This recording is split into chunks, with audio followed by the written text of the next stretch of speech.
Untold Black Stories.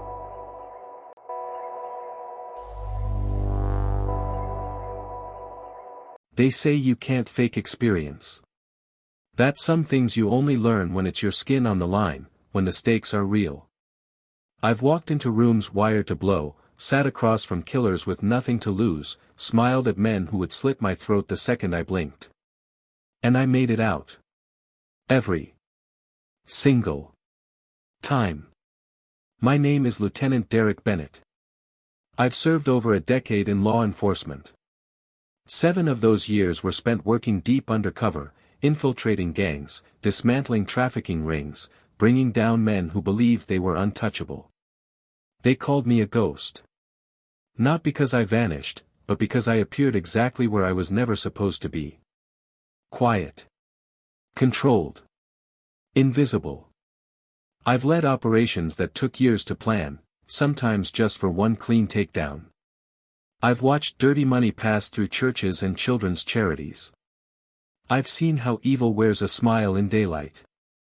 And I've carried that weight so others wouldn't have to. But not every mission ends clean. Some operations go sideways.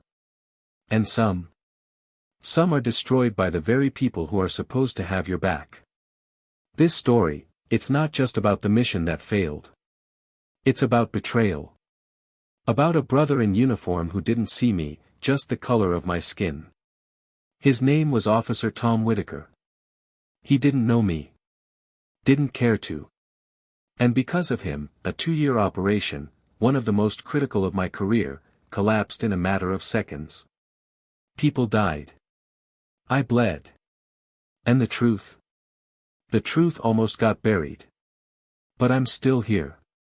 And I'm telling you everything. Because silence has never saved anyone.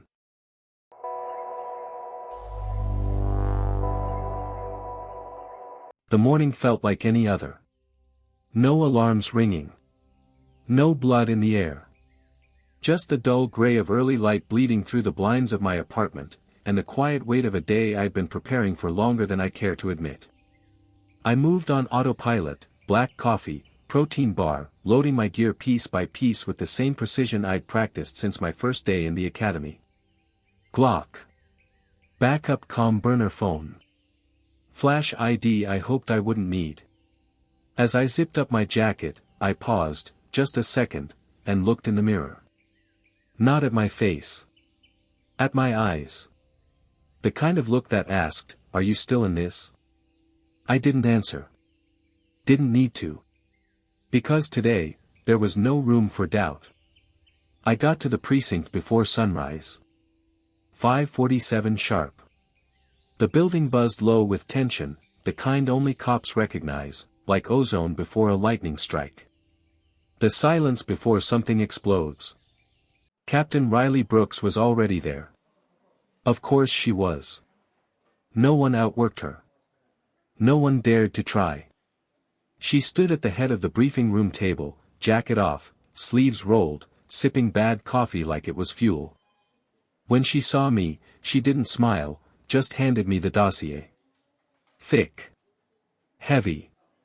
Brooks. Everything you need. Final schematics, watch list updates, new soft entry points. We have a 20-minute window when cruises spotters rotate shifts. That's our crack. I flipped through the files. Photos. Phone logs. Vehicle tags. And then I saw it, the warehouse. The place looked ordinary on paper. 1 floor. Rear access. 2 guards at most. But we knew better. We knew what was inside. D'Angelo Cruz, one of the most elusive narcotics traffickers in the region, and smart enough to stay clean by never touching product. Never raising his voice. Never leaving a paper trail.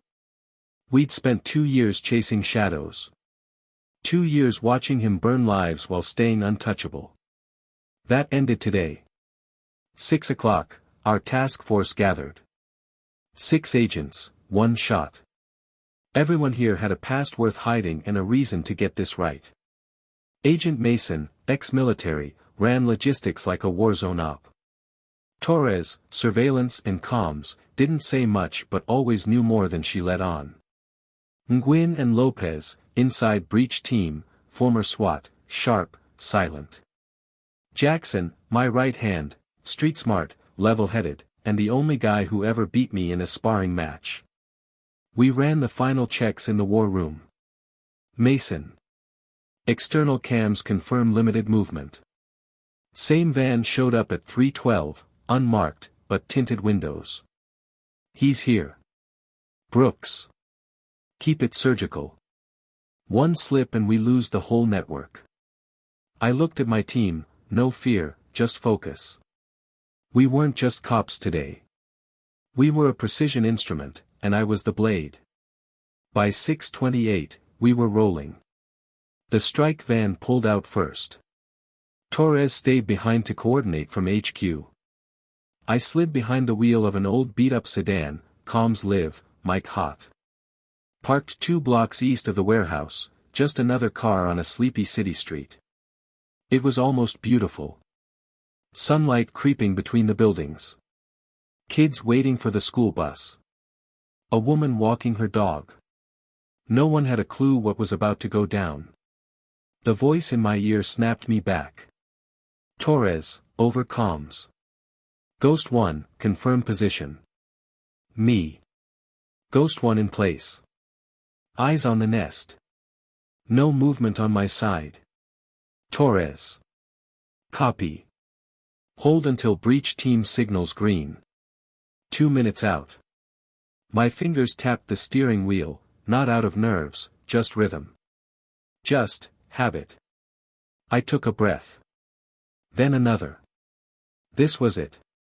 2 years. Thousands of hours. Dozens of false alarms. All for this moment. And still, I didn't know that everything was about to fall apart. Not because of Cruz. Not because of bad intel. But because of one man. One badge. And one decision driven by hate, not instinct.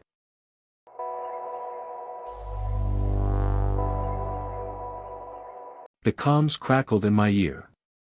Green light. Ghost 1, you're clear to move. That was the signal. 2 years of groundwork, surveillance, and wiretaps, all narrowing down to this 10-minute window. I didn't hesitate.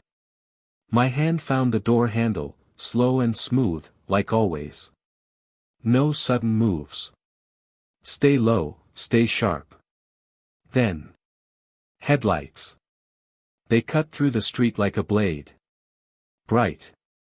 Sudden. Wrong angle. Wrong time. A patrol car crept up the block. Not undercover. Not part of the op. This wasn't in the plan. I knew every unit assigned to this case. That wasn't one of them. The squad car stopped. Window rolled down. And there he was. Officer Tom Whitaker. His face was a story I'd heard too many times. One of those gut instinct cops. Wore his badge like a shield and his ego like a sword. Didn't read memos. Didn't follow protocol. Didn't like people who looked like me doing his job better than he ever could. He squinted, one hand still on the wheel, the other hovering near his belt. Tom. Hey. Step out of the vehicle. I stayed still. Didn't blink. Didn't breathe too hard. I knew the danger wasn't in his words, it was in his eyes. Because I wasn't a man to him. I was a profile. Black. Hoodie. Sitting near a drug location. That's all he needed. Tom, louder. I said step out. Hands up. Now. I had seconds to make a decision. Move too fast, I'm a threat. Move too slow, I'm resisting. And all the while, I could hear it. Comms in my ear, muffled but urgent. Ghost 1, breach in T-30. You in position. I stepped out. Hands up. Calm. Still trying to defuse a situation I never should have been dragged into. Me. Officer, I'm Lieutenant Derek Bennett. Badge number 6749. I'm with narcotics. I'm on assignment. You need to stand down. Tom, cutting in, laughing. Oh, you're a cop now. That's rich. Where's your clown car? He got out, finally. All chest. All swagger. All threat. Hand near his weapon, eyes darting from my hands to my waistband. He didn't see the mic on my collar. Didn't care about the tactical earpiece in my ear. Tom. This your car? Me. It's department issue. This is a federal op. You're interfering with an active. Tom, stepping closer. Hands on the hood. Right now. I could hear the comms again. Louder. Urgent. Ghost 1, we're inside. Where the hell are you? But I couldn't answer. Couldn't speak. Because Tom was moving in. He grabbed my wrist, twisting it behind my back. Fast. Rough. He slammed me onto the hood of the car. The metal was cold. His grip was colder. Me, through clenched teeth. You're blowing the op. I have a wire. I have. Tom. Shut it. Impersonating an officer is a felony. Me. Look under my jacket. There's a badge. Tom, talking over me. I got a live one here. Black male, mid-30s, claims he's police. Looks armed. Requesting backup. I froze. He didn't miss the details. He ignored them. In my ear, the voice broke through. Torres. Ghost 1, your feed's hot. You're transmitting. Do you copy? I didn't answer. Couldn't. My cheek was pressed to the hood. Tom's knee jammed into my back. He was treating me like a threat, not a colleague. All I could think was, if backup gets here, they won't see a cop. They'll see a black man struggling with a white officer. And someone's gonna pull a trigger. I fought every instinct to push him off. To fight back.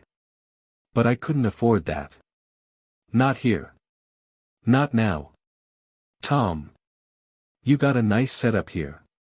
Wire, camera, fake badge.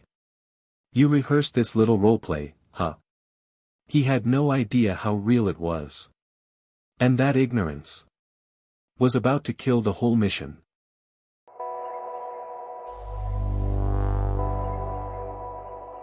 My arm was going numb. His knee pressed into the small of my back, locking me against the hood with crushing force. I could feel each jagged breath dragging through my lungs. The cold metal under my cheek. The weight of the moment growing heavier by the second. Tom wasn't restraining me anymore. He was punishing me. Digging his knee in deeper like he was trying to erase me from the asphalt. Tom, quiet and furious. You people are always running your mouths. Let's see how tough you are in cuffs. I kept my voice even. Measured. Controlled. The way they train you in the academy, except they don't train you for this. Me. You're making a mistake. I'm a lieutenant. I'm undercover. There's a federal operation happening right now. Tom, barking.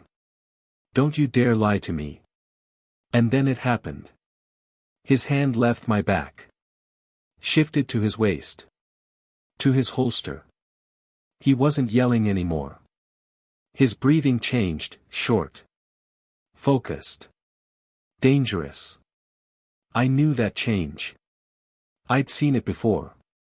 He was about to draw. That's when my instincts took over. Years of close combat. Training. Fieldwork. It all kicked in before I had time to think. I exploded from under him. Twisted my torso. Dropped one shoulder. Shifted my hips. His balance broke. Just for a split second. That was enough. I gripped his wrist before he could fully draw the weapon. He swung wildly, trying to hold control. I slammed his arm down onto the hood, hard enough to disarm a man twice his size. Tom, shouting. You son of a... The gun fell from his grip and hit the pavement with a dull clatter. I kicked it away. Then I turned and swept his legs with a clean pivot. He hit the concrete flat on his back. Hard. Air rushed from his lungs. He coughed, eyes wide, hands out, momentarily stunned. I stood over him, chest heaving, adrenaline screaming through my blood. Me, commanding. Stay down. Do not move. And then. Sirens. Blue lights. Engine noise. Doors slamming. 2 patrol cars. Backup. They poured out fast, young officers in full gear, weapons drawn, nerves sharp. They saw me, standing over a white officer. Tom on the ground. His gun kicked to the side. No visible badge. No context. Only one image that burned itself into their minds in a split second. A black man. Dominating a fallen cop. And to them. That was all it took. Officer number 1, yelling. Drop the weapon. I raised my hands. I wasn't holding anything. My voice cracked from the force of it. Me, shouting. I'm a police lieutenant. Don't sh. Bang. The shot hit before I even finished the word. Fire exploded in my left shoulder. A red-hot punch that knocked me sideways. My legs buckled. My hands hit pavement. My jaw smacked the curb. All the breath fled my body in a single, ragged gasp. My world spun. I was dimly aware of screaming. Someone shouting. Boots rushing toward me. Officer number 2. Oh God, he's hit. He's hit. Officer number 1. He's bleeding bad. Tom, from the ground. Don't listen to him. He tried to take my weapon. I had to defend myself. But his voice wavered now. The authority in it cracked. Even he sounded unsure of his own story. I lay there, blood pooling beneath me, warm and steady. Fading. Me, barely audible.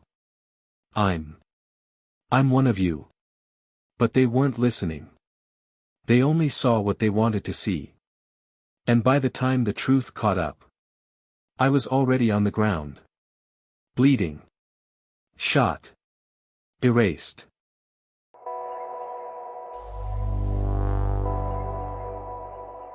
Waking up wasn't peaceful. It was pain first. Sharp. Deep. Constant. Like something inside me was still burning. My eyes opened to the glare of overhead lights. Clean walls. Distant sounds of beeping monitors and rolling wheels. I didn't need anyone to tell me where I was. Hospital. My shoulder felt like it was on fire. Every breath came with a quiet reminder that I was still alive. Barely. I tried to move. Couldn't. Bandages locked me in place. 4 lines kept my left arm tethered. And something heavier than pain settled in my chest, shame, maybe. Or betrayal. Then I saw them. 2 officers. One stood outside my door, arms crossed, chin high. The other, just inside, sat in a hard plastic chair, glancing at his phone, trying not to look at me. Security detail. Not for protection. For containment. I was no longer a lieutenant. No longer one of them. Just a man in a hospital bed, bleeding and bound by suspicion. Time passed slowly. At some point, the officer inside the room got up to stretch. That's when I saw it, the sleeve on his right arm lifted slightly. A tattoo. A golden trident. Worn and faded. Seals. I stared at it for a moment, fighting through the fog in my mind. Then I spoke, voice dry, brittle. Me. Team 2. He turned to me, surprised I was even awake. Officer. Yeah. Coronado. Class 287. You. Me, whispering. 276. We might have overlapped. He didn't speak. But his posture shifted. Less stiff. Less guarded. Something passed between us, not sympathy. Not trust. Recognition. I took a breath, wincing. Me. My name is Lieutenant Derek Bennett. Narcotics. Undercover. Badge number 6749. He blinked, his expression tightening. Me. I was on assignment. A 2-year sting. They shot me before I could get to the scene. Mistook me for a threat. He stepped closer to the bed, now fully focused. Me, firm. I need you to call Captain Riley Brooks. She's the only one who knows the whole op. Tell her I'm here. Tell her what happened. Officer. They say you attacked a cop. I held his stare. Me. I disarmed a man who was about to shoot me. He never even asked for ID. A long pause. He studied me, not as a suspect, not even as a patient. As a soldier. Officer, quietly. You got anything to back that up? Me. Jacket. Badge. Call Brooks. She'll verify everything. He looked at the door. Then back at me. And nodded. Officer, softly. All right. He walked over. Tapped twice on the door. Leaned out. Officer. Need to step out for a moment. Personal call. The hallway swallowed his voice. I closed my eyes. Let the pain in my shoulder rise and fall with every breath. There was nothing more I could do now. Just lie there. Wait. And hope that someone remembered the number on my badge. 6749. The number they couldn't erase.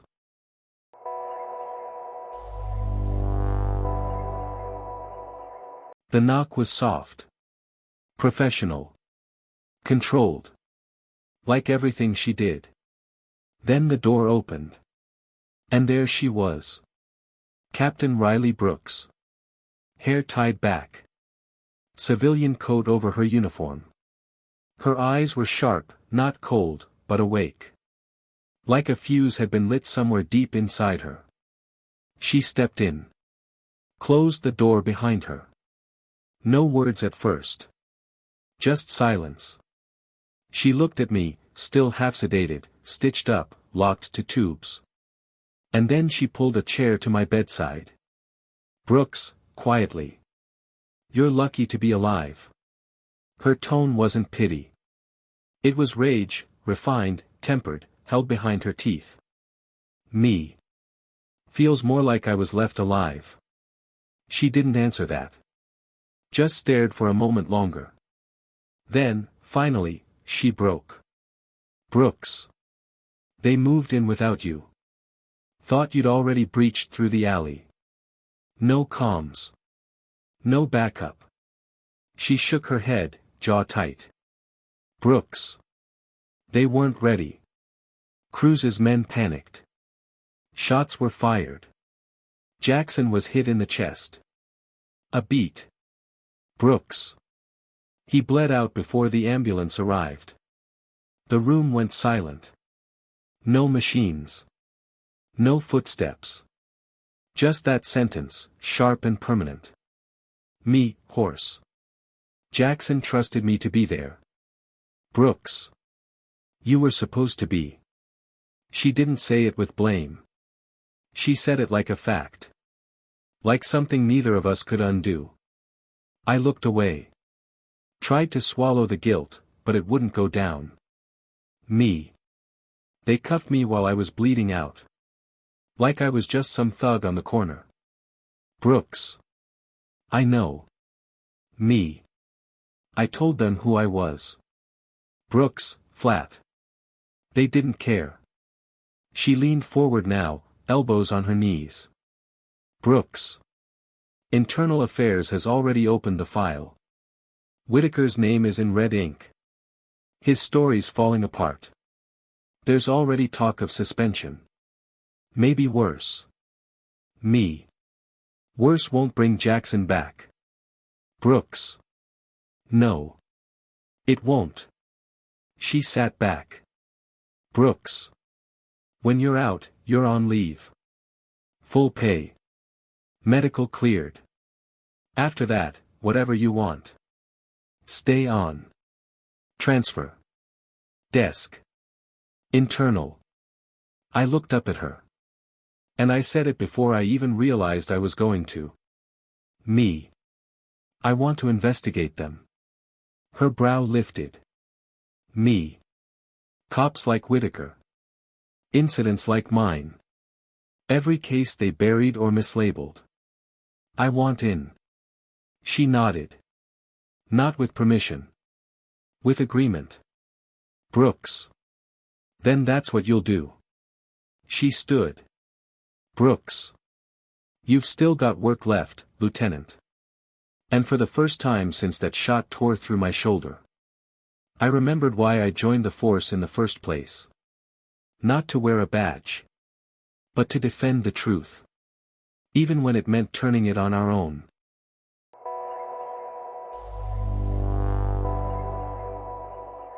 The room was plain. Just a table. 2 chairs. 1 glass of water. 1 digital recorder. And Officer Tom Whitaker.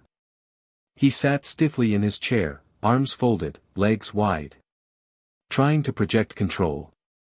But his eyes were restless. 2 Internal Affairs investigators sat across from him. Both quiet. Precise. No wasted words. IA Investigator Number 1. Let's go over this one more time. From the beginning. Tom exhaled, loudly. Like he was already tired of telling his story. Whitaker. I was patrolling Sector 7. I spotted a suspicious vehicle. No plates. Parked too close to a known hot spot. Thought it might be a lookout.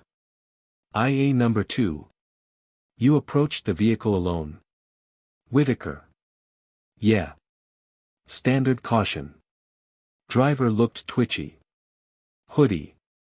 Avoided eye contact. IA Number 1. And you asked him to exit the vehicle? Whitaker. He resisted. Started talking crazy, said he was a cop. No badge. No ID. Just attitude. IA Number 2. Then what? Whitaker, shrugging. I moved to detain him. He got violent. Tried to grab my gun. I had to call for backup. IA Number 1, not reacting. And when backup arrived? Whitaker. He was on top of me. Fighting. Looked like he was going to shoot. One of the rookies fired a shot. Clean defense. The room went still for a moment. Then IA Number 2 leaned forward. IA Number 2. You're sure he didn't identify himself? Not once. Whitaker, defensive. I already said, he made it up. Tried to bluff his way out. IA Number 1. No badge. No credentials. Nothing. Whitaker. Nothing that proved anything. Could have been stolen gear for all I know. The investigators looked at each other briefly. Then IA Number 1 reached forward and pressed a button on the recorder. Click. A voice filled the room. Derek, from earlier. Officer, I'm on assignment. Lieutenant Bennett. Badge number 6749. I need you to back away immediately. There's a federal op in progress. Whitaker flinched. Just slightly. But enough. The voice continued. Calm. Clear. Exactly what he had claimed never happened. IA number 2, flatly. We obtained surveillance and audio. You were wearing a body mic, weren't you aware he had one too? IA number 1. Everything you said, it's all on tape. Every word. Every lie. The walls Tom had built were crumbling now. His silence wasn't control anymore. It was fear. And the truth? It had never needed a weapon. Just a voice, and a recorder.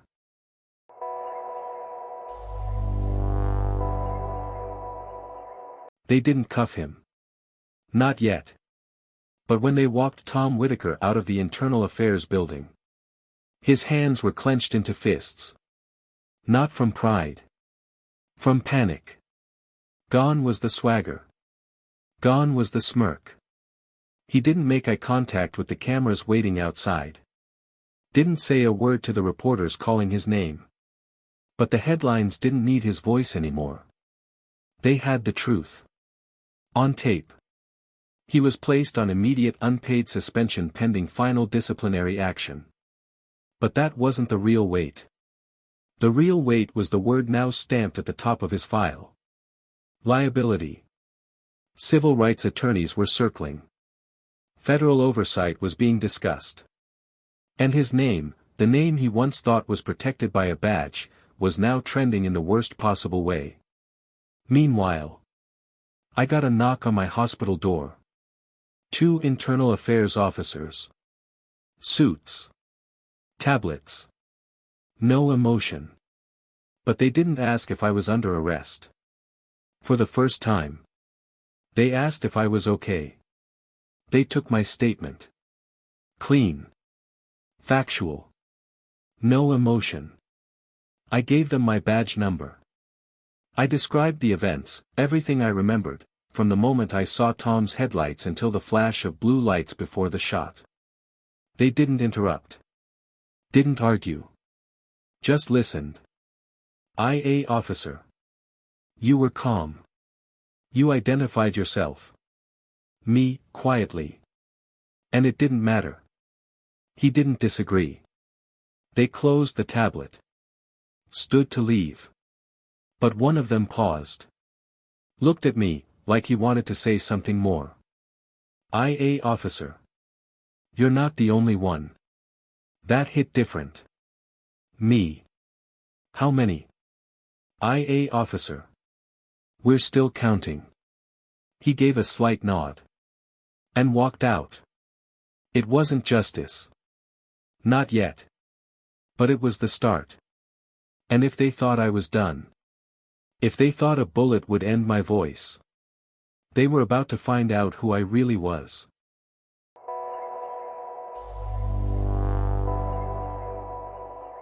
The precinct hadn't changed. Same chipped tiles. Same burnt coffee smell.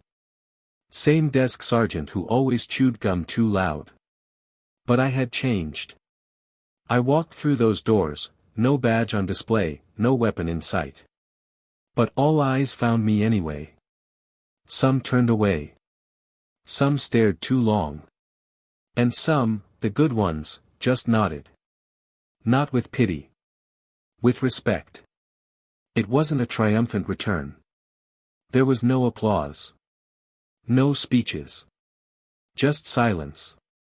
And the weight of everything unspoken. Because I wasn't just coming back from medical leave. I was coming back from something bigger. A bullet in my shoulder. A brother in my team, dead. A 2-year sting, shattered in seconds. But more than that. I was now evidence. Living, breathing proof that the system we swore to protect could still fail its own. Captain Brooks met me outside her office. No handshake. Just eye contact. Brooks. You sure about this? Me. I'm not going back undercover. She nodded. She already knew. Me. I want a desk. Not to rest. To dig. Brooks, quietly. Internal investigations. Me. Systemic bias. Pattern violations. Every buried complaint no one wanted to touch. A pause. Then she stepped aside and opened the door. Brooks. Welcome to the light, Lieutenant. I sat at a desk that used to belong to someone else. A file already waited for me. Black and white. No drama. Just facts. The first page. Whitaker's old arrest history. I flipped it open. And got to work. I wasn't a ghost anymore. I wasn't hiding in shadows. I was done waiting for someone else to fix it. It was my turn now. Thank you for watching until the end. Did this story resonate with you? Share your thoughts in the comments. We read every one and truly value your perspective. Don't forget to subscribe to the channel. More powerful and emotional stories are on the way.